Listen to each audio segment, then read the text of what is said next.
topics that I'm being asked to address is God. That's a pretty obvious one, but completely misunderstood. And another topic is elaborating a little bit more upon my abilities with Awaken Kundalini and third eye opening and the prana energy enhancement. So I'm going to start with God. What is God? Every culture has a belief in a supreme being, the great spirit in the sky, Allah, this higher power than itself. And that is absolutely accurate. God is consciousness, the ultimate reality. God is consciousness, so God can be omnipotent, omnipresent, omniscient, everywhere, all-knowing. He's everywhere. He is consciousness.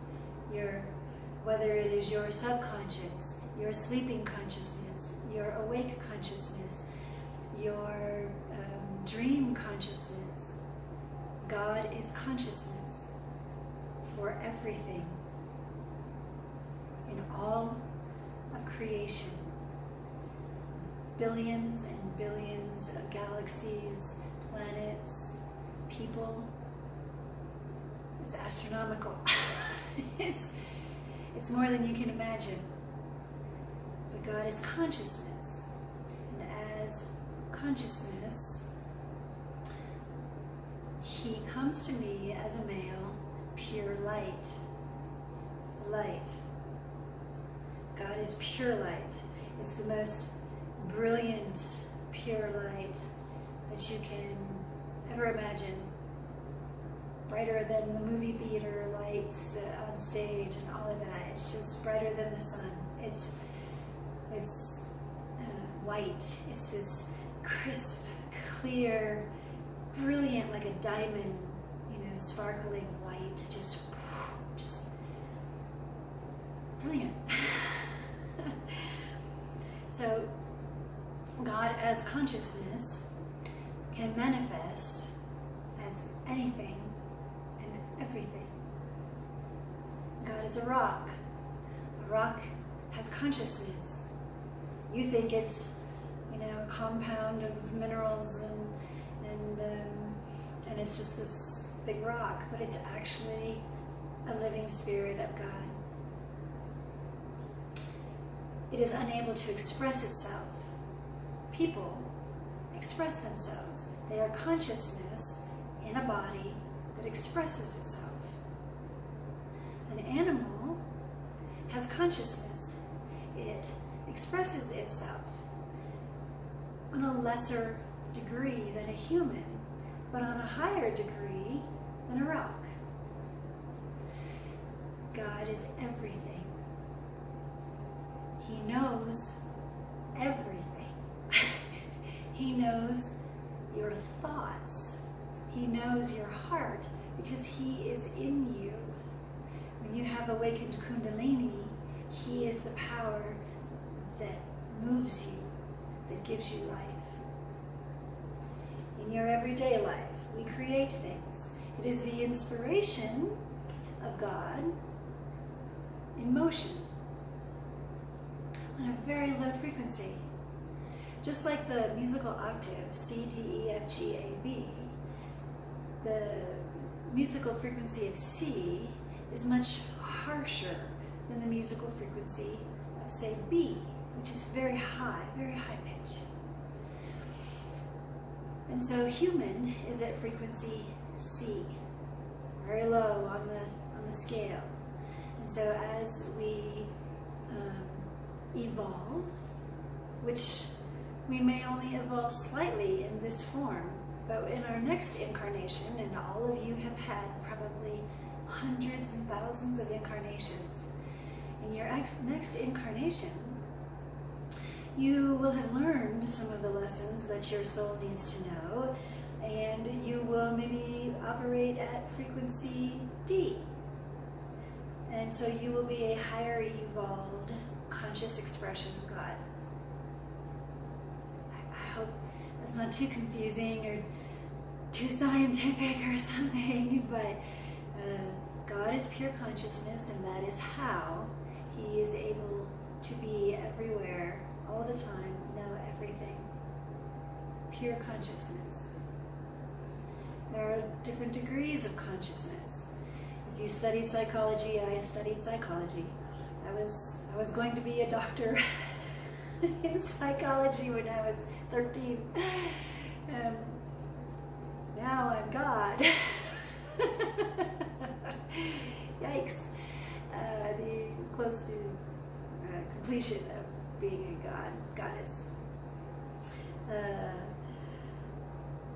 Sometimes I think I would rather have studied psychology. Oh, the responsibility is just enormous. You have no idea. I'll get to that. Anyway,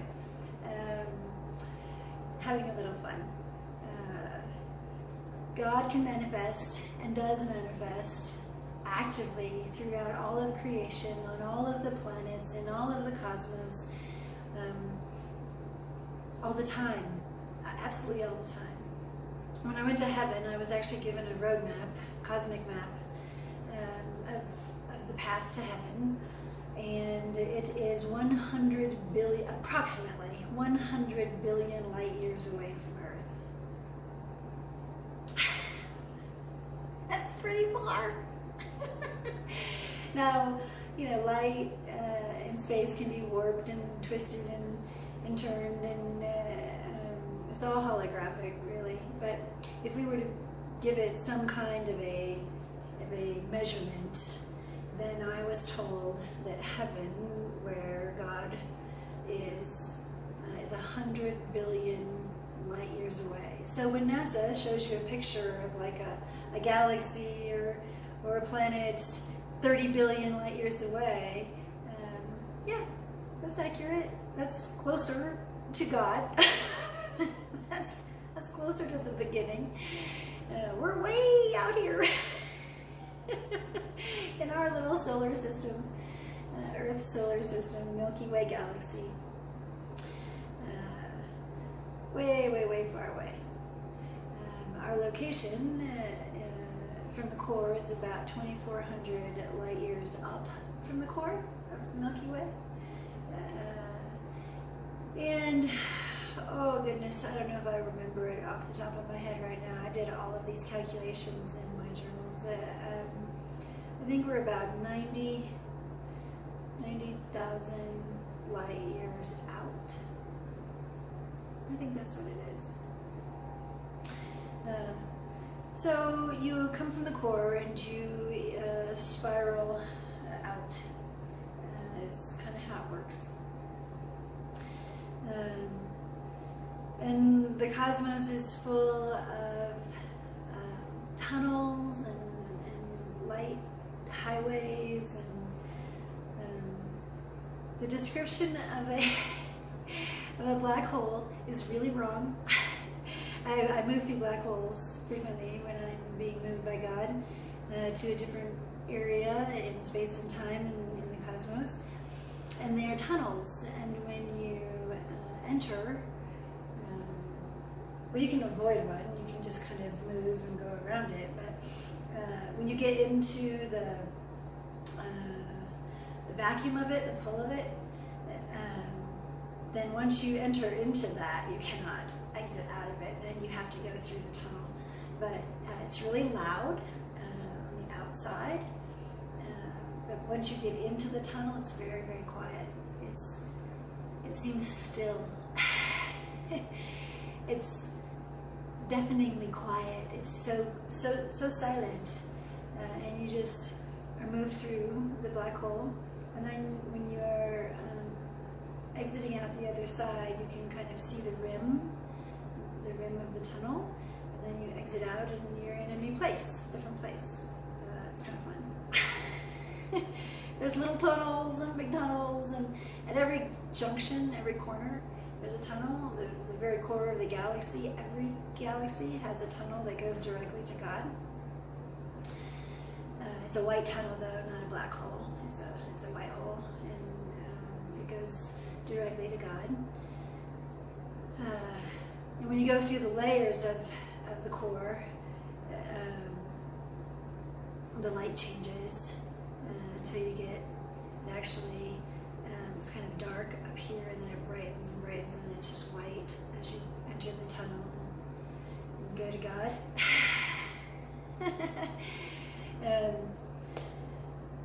I did that, I don't know, about 7 years ago. I was shown, I took pictures of it. I have pictures of all these different tunnels. And some of them, a whirlwind, like a tornado, a whirlwind. Only it's not like a tornado on the earth, but it's a funnel cloud that you'll enter, and then you're kind of sucked up into another dimension or layer. And that's part of the super light highway in the heavens.